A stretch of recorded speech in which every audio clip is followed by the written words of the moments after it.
સુરતના એક કાર્યક્રમમાં સી.આર. પાટીલનું સન્માન કરવામાં આવ્યું હતું. શહેરના આયોજિત એક કાર્યક્રમમાં જ્યારે તેમનું સન્માન કરવામાં આવ્યું ત્યારે તેઓએ તમામને હાથ જોડી નમસ્તે અને અભિવાદન કર્યું હતું. આમ કરવાના કારણે લઈને કેન્દ્રીય મંત્રી સી.આર. પાટીલે આ મામલે મહત્વની જાહેરાત પણ કરી હતી. સુરતમાં એક કાર્યક્રમમાં સી.આર. પાટીલનું સન્માન કરવામાં આવ્યું હતું. શહેરના આયોજિત એક કાર્યક્રમમાં જ્યારે તેમનું સન્માન કરવામાં આવ્યું ત્યારે કેન્દ્રીય મંત્રીએ કહ્યું કે જ્યાં સુધી પહેલગામ આતંકી હુમલાનો બદલો નહીં લેવામાં આવે ત્યાં સુધી તેઓ કોઈ પણ કાર્યક્રમમાં સ્ટેજ પર મોમેન્ટ અને બુકે આપી સન્માન સ્વીકારશે નહીં.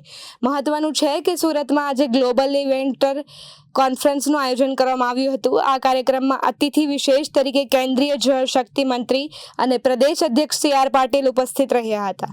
એ દરમિયાન તેમણે કાર્યક્રમમાં પોતાના સંબોધનમાં મોટી જાહેરાત કરી હતી કે તેઓ કોઈ પણ કાર્યક્રમમાં સ્ટેજ પર મોમેન્ટો કે બુકે દ્વારા સન્માન સ્વીકારશે નહીં. જ્યાં સુધી પહેલગામ હુમલામાં બદલો લેવાશે નહીં ત્યાં સુધી ગુજરાત જ નહીં દેશના કોઈ પણ કાર્યક્રમમાં સ્ટેજ પર આ પ્રકારનું વિશેષ સન્માન સ્વીકારશે નહીં.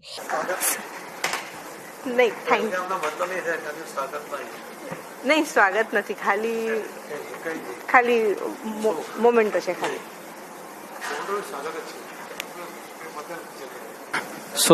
સાહેબે એવું નિર્ણય કર્યું છે કે કોઈ બુકે અને મોમેન્ટોથી એમનું સ્વાગત નહીં થાય જ્યાં સુધી પહેલગામનો બદલો ના લેવાય.